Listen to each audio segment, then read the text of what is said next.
computer is set go live. Yeah, yes. So we are on.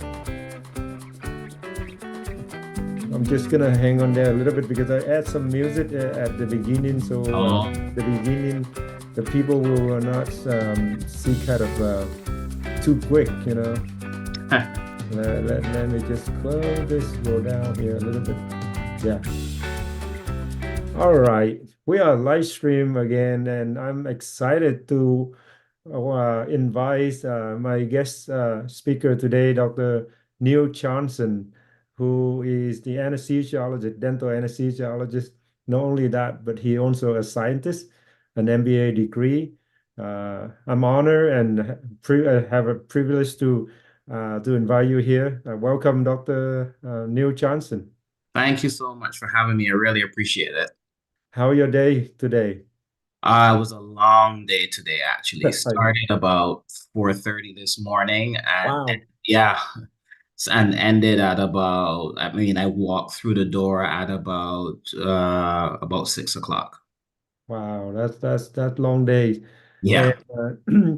tell us a little bit about before we go deep, I just want you to introduce the audience that here we have a 10,000 subscriber here. Some of them are dental student, dentists, young dentists, Mm. veteran dentists.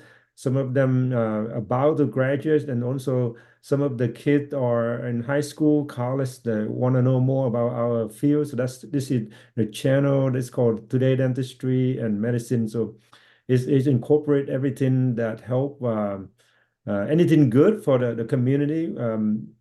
People like you, it's gonna be wonderful to share wisdom and knowledge of the experience that you've gone through from a DDS degree, a PhD degree, and an MBA degree, and some great institution in California. And it will be an honor for you to just touch base a little bit about your background, and then we can go deeper. Yeah, sure. Happy to do that. So I mean, we talked about earlier, that I was working pretty long days today, doing anesthesia in the office. But it all started. I left and came to California about 25 years ago, and I came initially to do a PhD in microbiology and molecular genetics. That's how it started.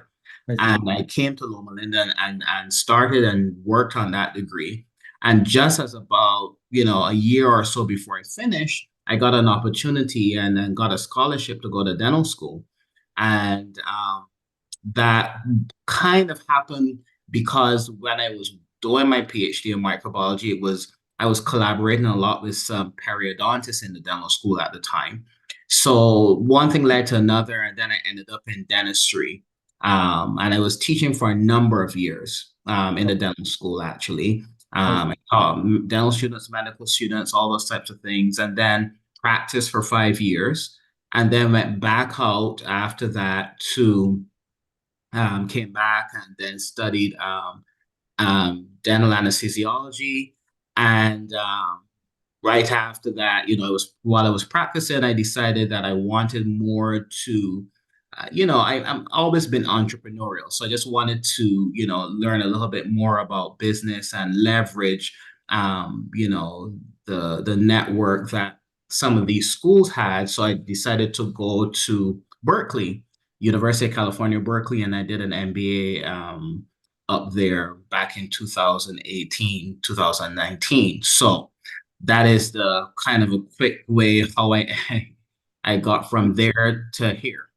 So the MBA degree at high school, you had to attend physically? Oh yeah, you had to attend physically, yes. So I would go to school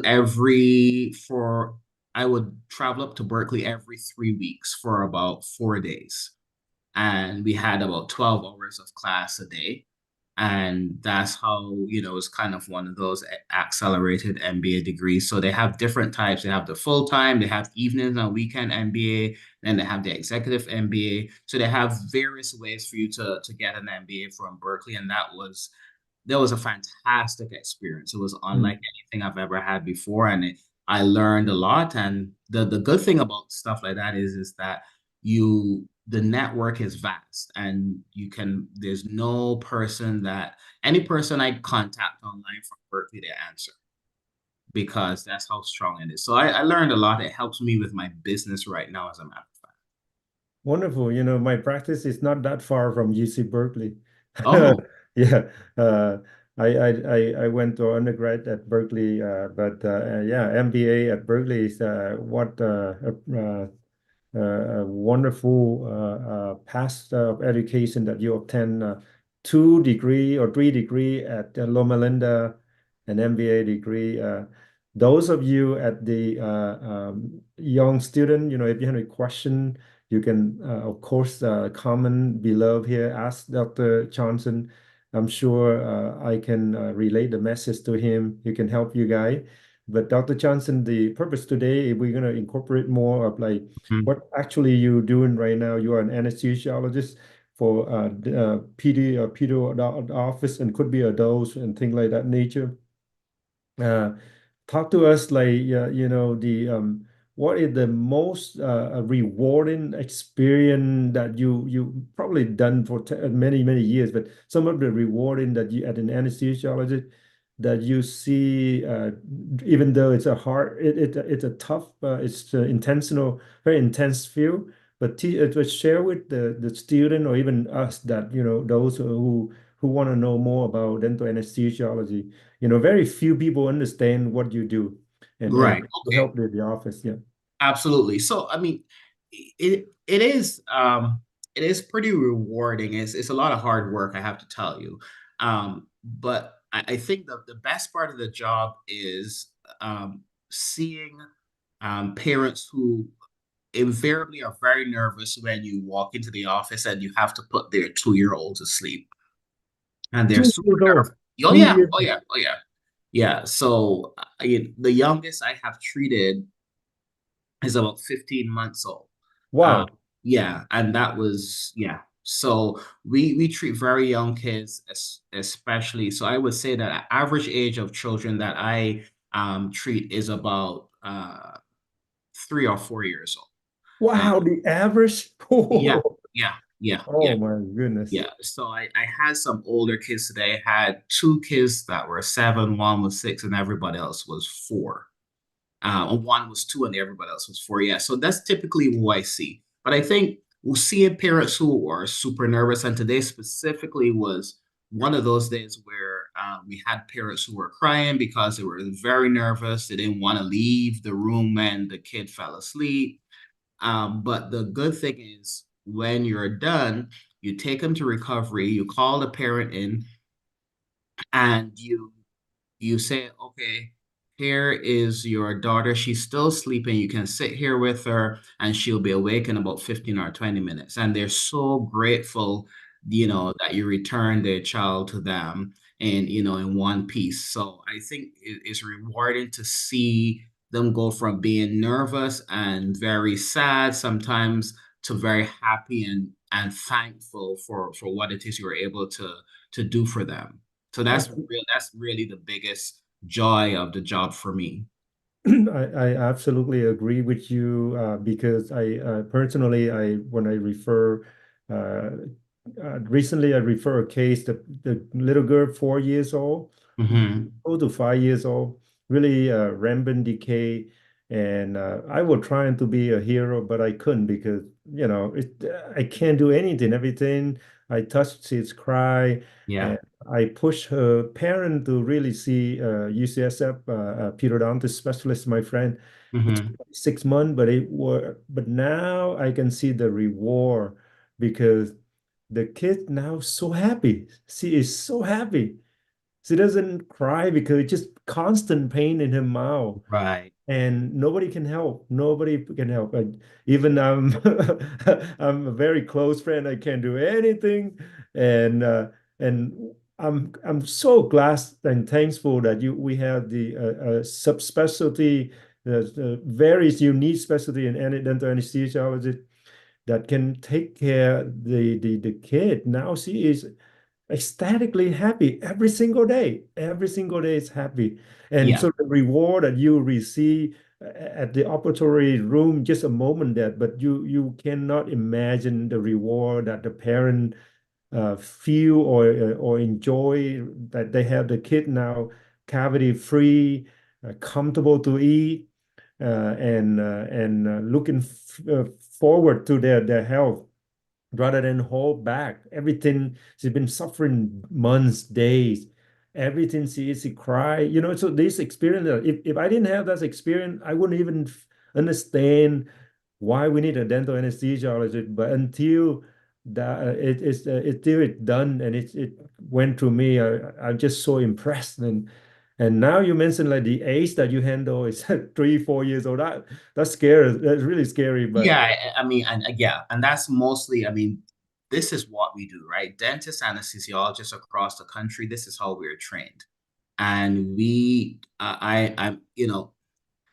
depending on where you go, I have colleagues that see primarily adults, but I would say more than 80% of the colleagues that I work with see mostly pediatric patients, right? mm, And because that population needs the help, right? And you don't want to neglect that part of the population. So that's pretty much what we see. If it were not for us, there are a lot of children that whose dental needs would be unmet as a result. And like you mentioned, there was the satisfaction I get from seeing the parent happy that the child is safe and woke up nice and calm. But then you'd also talk about the fact that yes, but the child is in no pain, they can go home and they're different. I had a parent send me a video of her child running around playing, and she said, "This is unbelievable. Thank you so much. It's like nothing happened, and now she's not in any pain, and she's just running around like nothing happened." And this was like an hour after the anesthetic appointment. And so this is what we do every day. I see between 4 to 10 patients a day. mm, And all of those children are, like I said, would not be seen otherwise because there's just not enough providers to be able to do that. So and again, it depends on the region as well. But I'm busy all the time, and I sometimes can't do as much work as I want to because there's just so much work to be done. absolutely. So, Dr. Johnson, do you work up the case a couple days before, a week before, or can you turn Sure. around the case on the same days? Yeah, it all depends. Yeah, so it depends. So there's certain requirements that I have to be able to seek children safely in the office. So I need to make sure, and I'm going to say 9 out of 10 times, Hmm. children they see a pediatrician or a primary care physician, and they get there's the physical exam and history and physical that is performed before I see them. So this information is all sent to me sometimes a week before, sometimes a couple days before. And the offices that I work with understand that I give them certain guidelines that if there's certain conditions that they see that they can't wait to the last minute to tell me. They have to give me ahead of time so I can let them know what alterations we need to make depending on what it is. But yeah, I'm gonna say pretty much every case has a history and physical associated with it. Hmm. And then I still interview the parents sometimes the day before, depending on the situation, days before that. And then sometimes there are emergency cases that happen the day of. So it varies, but I'm going to say that emergency cases are few and far between. But I always know what's going on with every patient before I see them. The good part right now is we have the technology, FaceTime interview, the patient, like you said, interview with the parent. That like a lot of information that you can learn from the parent to Oh get yeah, ready. oh yeah, oh yeah. So there's really, and again, like I'm gonna say, most of the kids are healthy. Um, e- e- what you'll find mostly, though, apart from healthy kids, there are kids who are asthmatic. They may be, and there are a lot of overweight and obese kids, unfortunately, now as well. Mm, That we're seeing a lot more of those. There's a lot of autistic children, some kids who have maybe a seizure disorder, various conditions, and we assess them for what we believe it will be safe to treat in the office. There's some cases I say no to because they're not that I couldn't do them, but I let the parent know that I feel that it's better for them to be treated in a hospital setting where there's a lot more support staff, yeah. um, to be able to manage if the patient, for example, if they had to have an overnight stay, it's not possible in the office, for example. Mm, And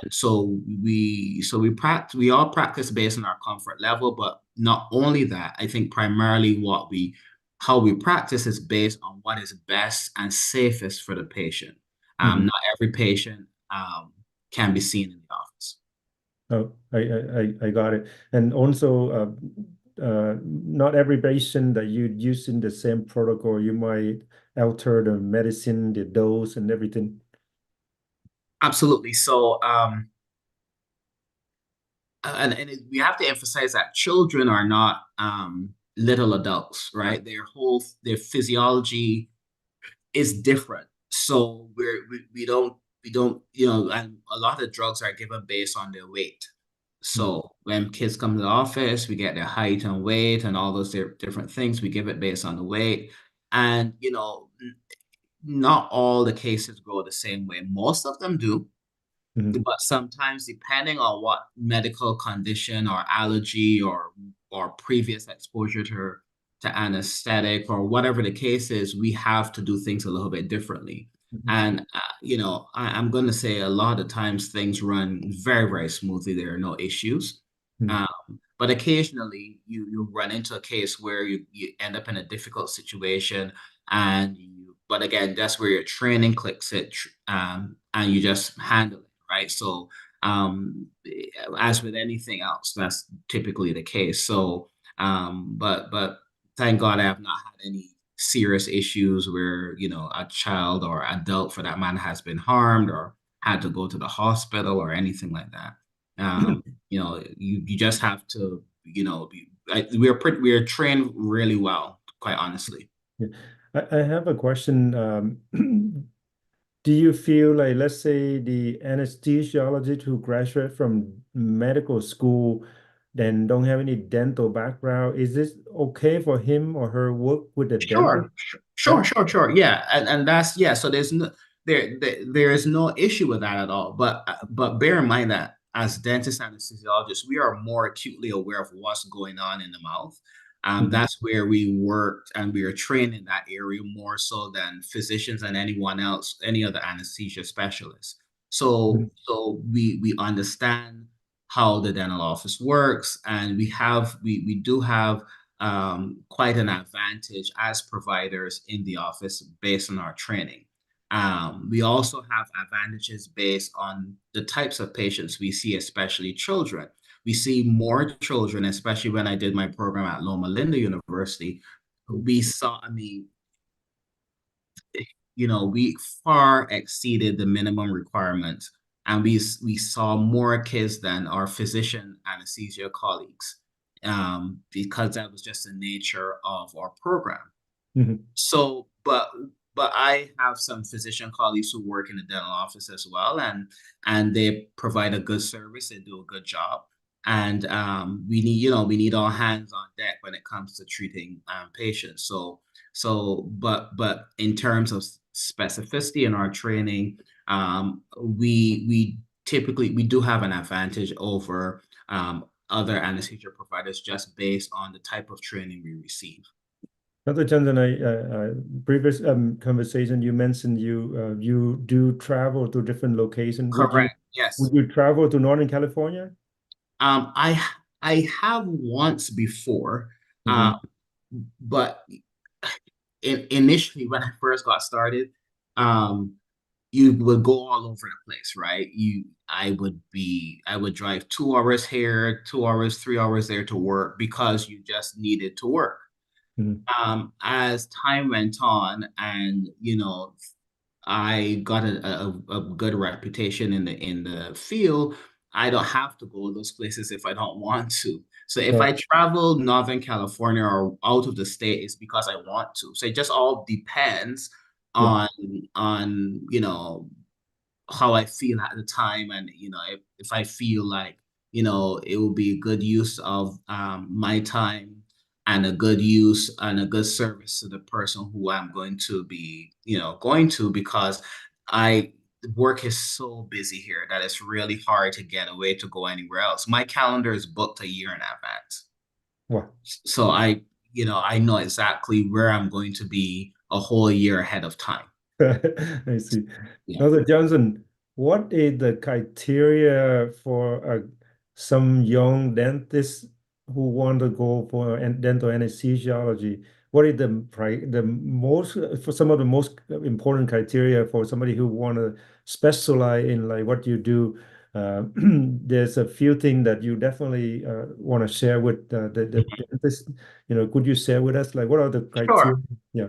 Right. So apart from um, being, anesthesia, whether it's done as a physician or a dentist, or it's a very rigorous training.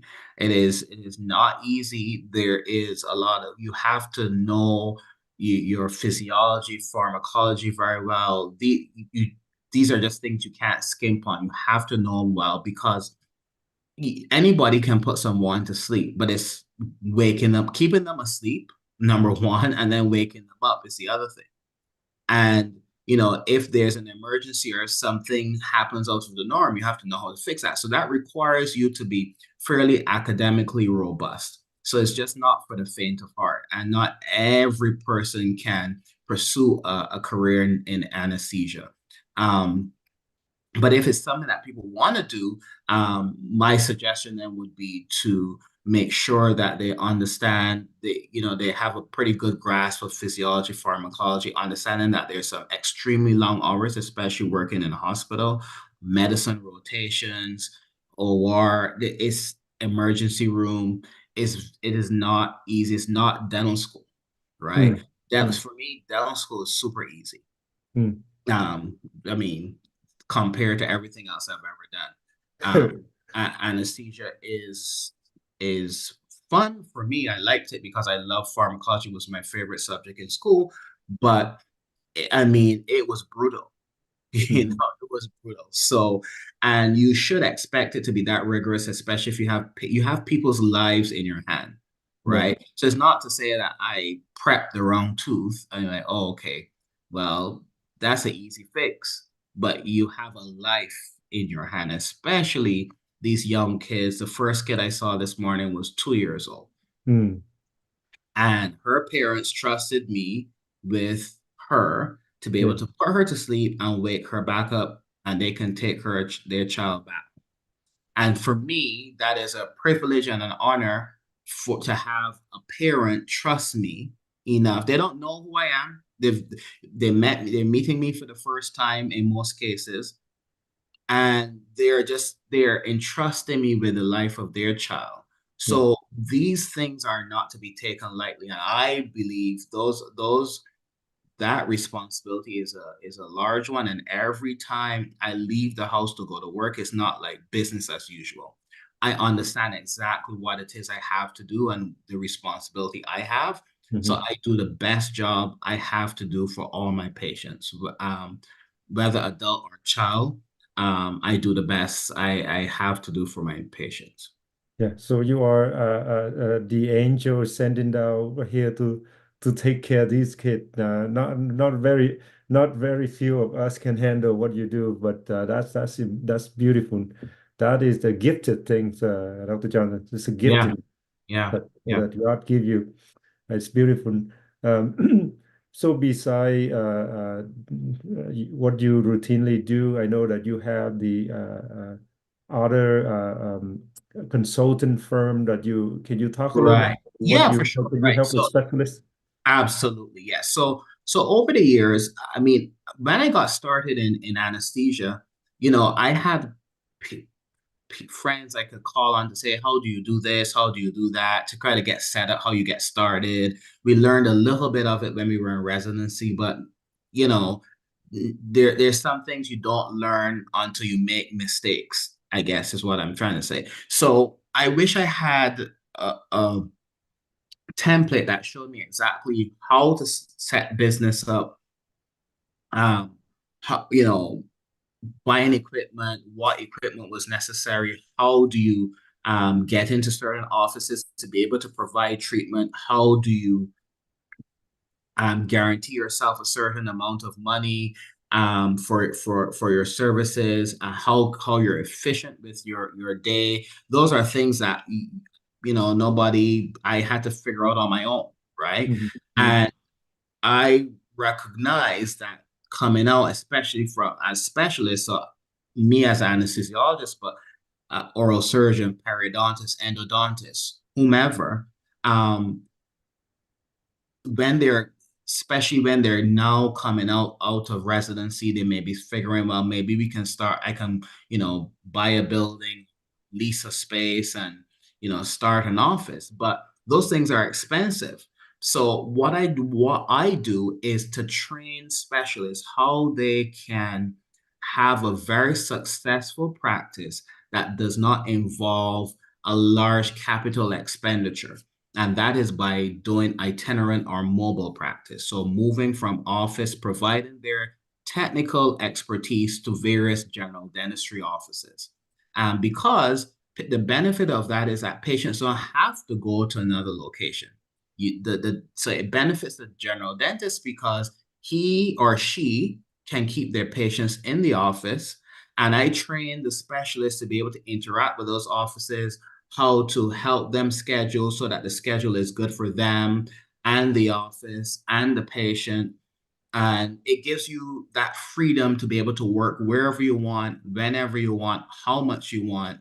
And as opposed to spending several hundreds of thousands of dollars on a brick and mortar practice, which is not bad, but everybody knows when you have a brick and mortar practice, um, you probably only keep half, maybe some people are good at keeping maybe 60% of what they take in. But as a mobile itinerant practitioner, you can keep about 80 to 90% of the money that you bring in. So I think that's a way better deal. Especially if you're now starting out than having to think of, oh, do I have to go buy a brick and mortar? You don't have to. Mm. So that's a very excellent concept of mobile specialist because a lot of young dentists or even specialists we have the pride, we have so pride, like, I'm a specialist. I don't want Mm-hmm. to go around. I don't I want to be in one place. People should come to me. Mm-hmm. Mm-hmm. That kind of mentality, it might be when you establish, that's no problem. But when you are beginning, you need a capital, the investment to start it, and the way you design that type of strategy is actually a benefit for those young specialists, and I think it's powerful. It's good strategy. Yeah, because I mean, people practice, everybody practices differently, right? Mhm. And there's some people, especially in this um these younger dentists and specialists, they have different goals and values, things they want to do and see. They don't want to spend it all day working. At the same time, they don't want to have the headache of managing a practice because when you're a practice owner, everybody knows that you have to deal with staffing problems. You got to deal with a landlord if you don't own the building. You got to deal with all the utilities, the vendors for this and that. There's just so many things you have to deal with. When you are a mobile practitioner, most of those things disappear Mm. because I am the only provider right now. I'm actually looking to hire another anesthesiologist, but I am the sole provider right now, and I set my schedule how I want. I can leave when I feel like. I can set it up exactly how I want, and I don't have to worry about having to pay the staff if I'm not there, or the staff not being able to work, or you still have to pay for the building if you're not working. None of that. I have none of those considerations. And whatever I put in my pocket, most of it I keep because the equipment is mine. I bought it, and you can make back that money pretty quickly. And the van, all those things. So you don't have to, you have a lot more freedom this way to be able to practice, and especially people who like to travel, for example. You can travel and do this as well. I go to Montana and I go to Texas to work. And I do that not because I have to, but Mhm. because I like to travel. I like to see how other places do things. And, I have friends in Texas and Montana that I help out with their practices. And I love doing that too. So it's fun for me to do that. Mhm. It's pretty easy. Then I leave and come back. So it's really, I don't think I would do it any other way, but I'm not saying brick and mortar is bad. It's not. Actually, it's brick and mortar practices is a good investment down the road, or it can be a good investment alongside itinerant practice if you're looking for passive income.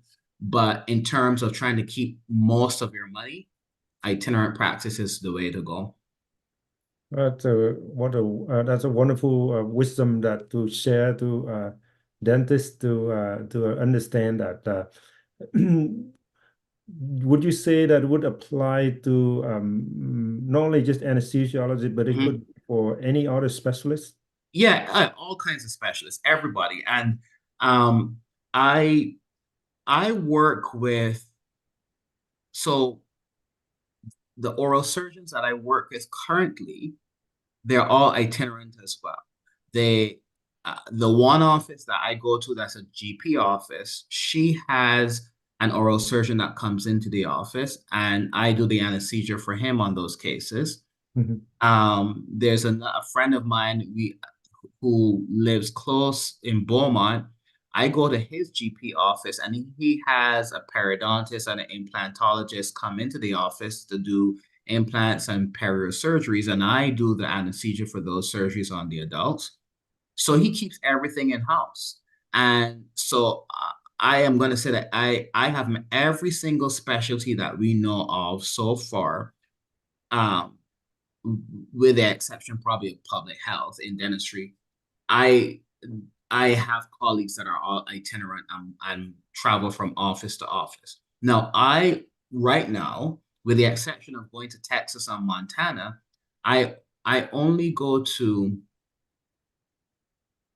3 to 4 offices every month here in California. I don't go anywhere else Mhm. because I have enough business at those offices. I don't have to go anywhere else. Before I was traveling all over, Mhm. but now I don't. And this is part of what I teach the specialists to do, how you can, instead of having to travel all over, how you can narrow it down and determine who you can work with, who's a good fit for you, so that you can set boundaries to wherever you want to work.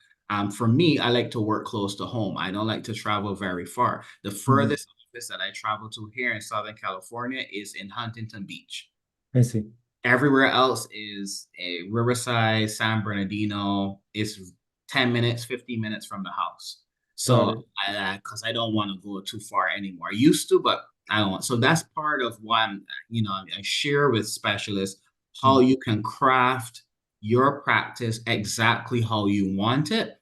Mhm. There are ways to do it. So since I made all the mistakes, went through all the stuff, I help people not to make those mistakes. How do people reach to you? Is that through LinkedIn? Is possible? Yeah, LinkedIn is possible. You can reach me via LinkedIn, or my website is itinerantpracticedesign.com.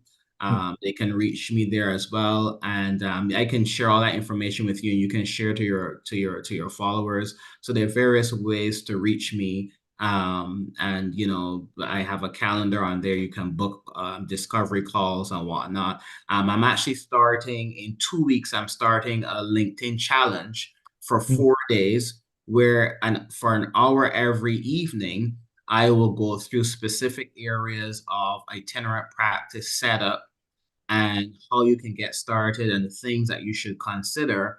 So that's something that's coming up in 2 weeks that you'll see show up on LinkedIn in the next few days. Wonderful. You can tag me like Absolutely. that. Yes. Yes. And a couple of last question Hmm. for how many dental school right now that have in the anesthesiology department where they can accomplish the dental specialties resident like you? Perfect. Yeah, that's a really good question. Now, when I went through the program, I did it at Loma Linda. And Loma Linda, that program had shut down now about 6 years ago now, 5 to 6 years ago, that program. So there's no anesthesia program on the West Coast. Hmm. So if so the programs exist, there are many in New York and they're affiliated with usually hospitals in New York. There's Ohio State. There's Pittsburgh.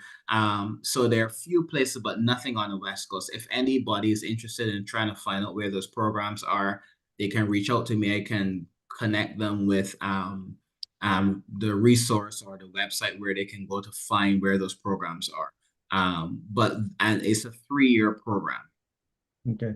And it's, some programs are heavily hospital based. Some are split between a dental school and a hospital. It varies. And the suffice to say is that you go through very similar training as any of the physician anesthesiologists because you're on the same rotations and you're learning the same, you're taught by the same doctors and mentors and all those kind of things. But because we have or is an accredited specialty through the American Board of Dental Specialties, we have specific criteria that dentist anesthesiologists have to meet to be able to finish their program and then if eventually sit for board certification and stuff like that. Beautiful. Dr. Johnson, it's been nice to get to know you in half an hour. I would like to invite you back in my channel when we have a different topic to, and then as you pursue your other endowment, I'm sure we're gonna have more conversation. Oh, for But sure. Yeah, for I sure. I'll be happy to do that. No problem. I'd like to thank you for again the opportunity to get to know you and share with my audience. If you guys have any questions, feel free to reach out to Dr. Neal Johnson, DDS, PhD, MBA on LinkedIn, or reach out to a comment below here on this channel. I'll copy the link and I'll post it for you. It's it's a long day for you, but it's a very satisfied day. I'm hoping. You hope you have a good night. Now have a wonderful night, sir. Thank you so much. I appreciate it, Doc. Take care. All right. Bye bye. Bye bye. Yeah, good night.